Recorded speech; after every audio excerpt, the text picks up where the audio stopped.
শহীদ শরীফ ওসমান হাদির হত্যার বিচারের দাবিতে সারা দেশের বিভাগীয় শহরগুলোতে সর্বাত্মক অবরোধের ডাক দিয়েছে ইনকিলাব মঞ্চ।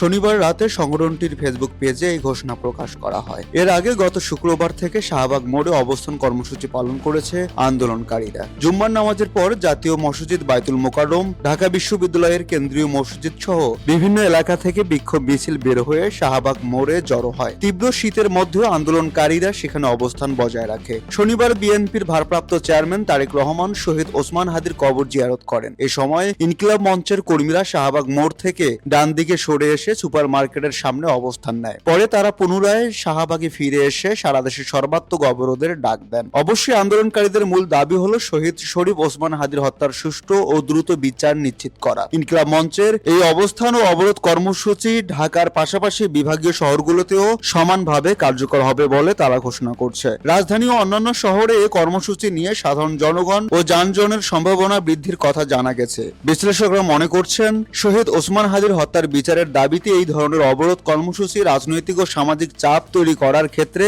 একটি গুরুত্বপূর্ণ হাতিয়ার হিসেবে ব্যবহৃত হচ্ছে। Desk report, Teesta TV.